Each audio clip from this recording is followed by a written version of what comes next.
بسم اللہ الرحمن الرحیم۔ خلافت میں بھی اللہ کی ایک سنت ہے، جس طرح امامت میں اس کی ایک سنت ہے۔ خلافت اللہ نے بھی عطا کی ہے۔ اذ قال ربک للملائکۃ انی جاعل فی الارض خلیفہ، ہم نے انسان کو زمین پر اپنا خلیفہ بنایا ہے۔ اللہ کی سنت جو خلیفہ بنانے میں ہے، اسی طرح رسول اللہ کی سنت بھی خلیفہ بنانے میں وہی ہے۔ توجہ رہے، یہ بھی سیرت کا ایک باب ہے۔ کیسے؟ اللہ کے سامنے دو ذاتیں تھیں، دو جماعتیں تھیں۔ ایک جماعت تھی فرشتوں کی، ایک جماعت تھی انسانوں کی۔ فرشتوں کو شرف حاصل تھا، اللہ کا عرش اٹھاتے، معصوم ہے، شرف حاصل ہے۔ اور انسان کو وہ شرف حاصل نہیں مگر کمال حاصل ہے۔ شرف حاصل نہیں، کیا حاصل ہے؟ کمال۔ فرشتے کو بھوک نہ لگے، فرشتے کو کوئی دنیاوی خواہش نہ ہو، اس کو تمام خواہشات ساتھ لگی ہیں، اس کے باوجود اس کے در پہ حاضری دیتا ہے۔ لہذا ایک ہے شرف، ایک ہے کمال۔ شرف حاصل تھا فرشتوں کو، کمال حاصل تھا انسان کو۔ تو خلاق عالم جب خلافت کا تاج پہنانے لگے تو خلاق عالم نے فرشتوں کو پیدا کیا، پھر انسان کو پیدا کیا، اور انسان کو پیدا کر کے پھر فرشتوں کو کہا اسجدوا لآدم۔ شرف کو اللہ کمال کے پیچھے لایا اور کہا سجدہ کرو۔ کن کو کہا؟ فرشتوں کو۔ فرشتوں کو کیا چیز حاصل ہے؟ شرف۔ میں شرف اور کمال کو تھوڑا آسان کر کے بیان کرتا ہوں، شاید سمجھنا آسان ہو جائے۔ ایک شخص میرا استاد ہے، وہ آتا ہے میری مجلس میں بیٹھا ہوں، استاد قریب سے گزرتا ہے تو میں دیکھ کر فوراً کھڑا ہو جاتا ہوں۔ استاد کے اس کمال کی وجہ سے جو مجھے ان سے حاصل ہوا ہے، میرے استاد کو جو کمال حاصل ہے، جو علم حاصل ہے۔ استاد کے گزرنے کے بعد استاد کا بیٹا گزرتا ہے۔ اب ادب کا تقاضا یہ ہے کہ میں بیٹے کو دیکھ کر بھی کھڑا ہو جاتا ہوں، لیکن پہلے شخص کو جو میں دیکھ کر کھڑا ہوا کمال کی وجہ سے، اور دوسرے شخص کو جو میں دیکھ کر کھڑا ہوا اس کے شرف کی وجہ سے کہ یہ استاد کا بیٹا ہے۔ سمجھ رہے ہیں؟ تو ایک ہوتا ہے کمال اور ایک ہوتا ہے شرف۔ تو اللہ کے سامنے ایک جماعت کمال والی تھی اور ایک جماعت شرف والی تھی۔ تو اللہ تعالی نے شرف کو کمال کے پیچھے جھکایا اور کہا تم سجدہ کرو۔ فسجدوا، ان سب نے سجدہ کر دیا، الا، مگر ایک نے سجدہ، جی ایک نے سجدہ، جس نے سجدہ نہیں کیا وہ ان میں سے تھا نہیں تھا۔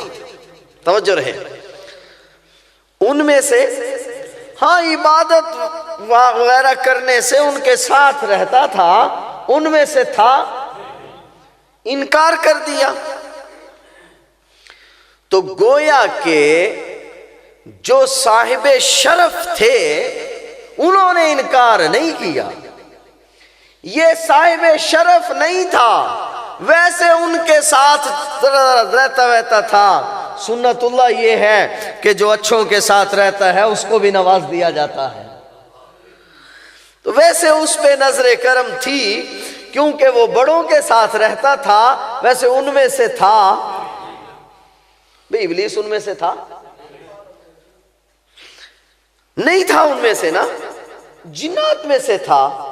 تو اللہ تبارک و تعالی نے رد کر دیا, شیطان الرجیم کہہ دیا نکلو ادھر سے. کیا کہا اس نے؟ کہا خلقتنی من نار و خلقتہ من طین. کہا میں بہتر ہوں اس لیے کہ میں آگ سے پیدا کیا گیا ہوں.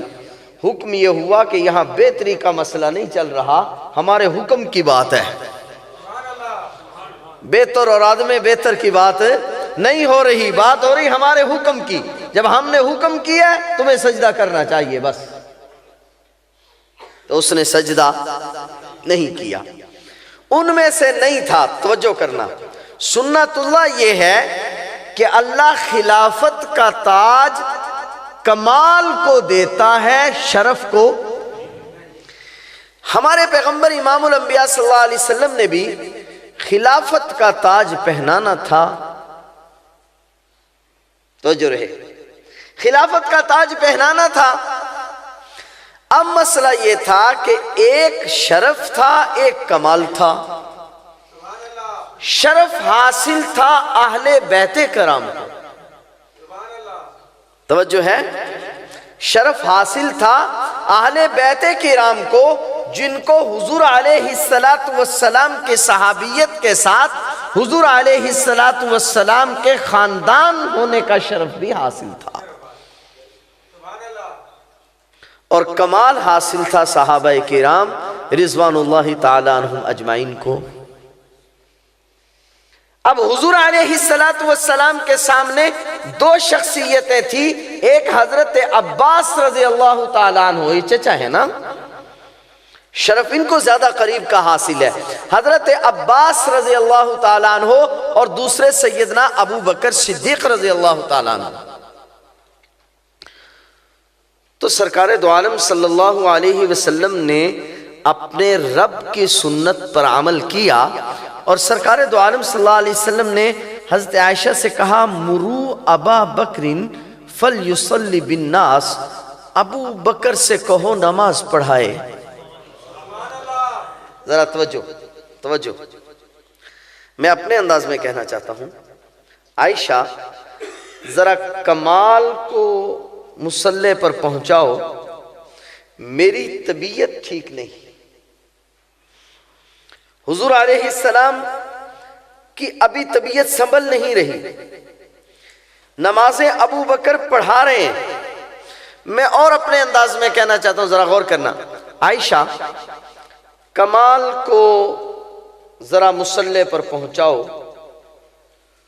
کمال مصلی پر پہنچا, ابو بکر مصلی پر پہنچے, اور حضور علیہ السلام دو آدمیوں کے سہارے.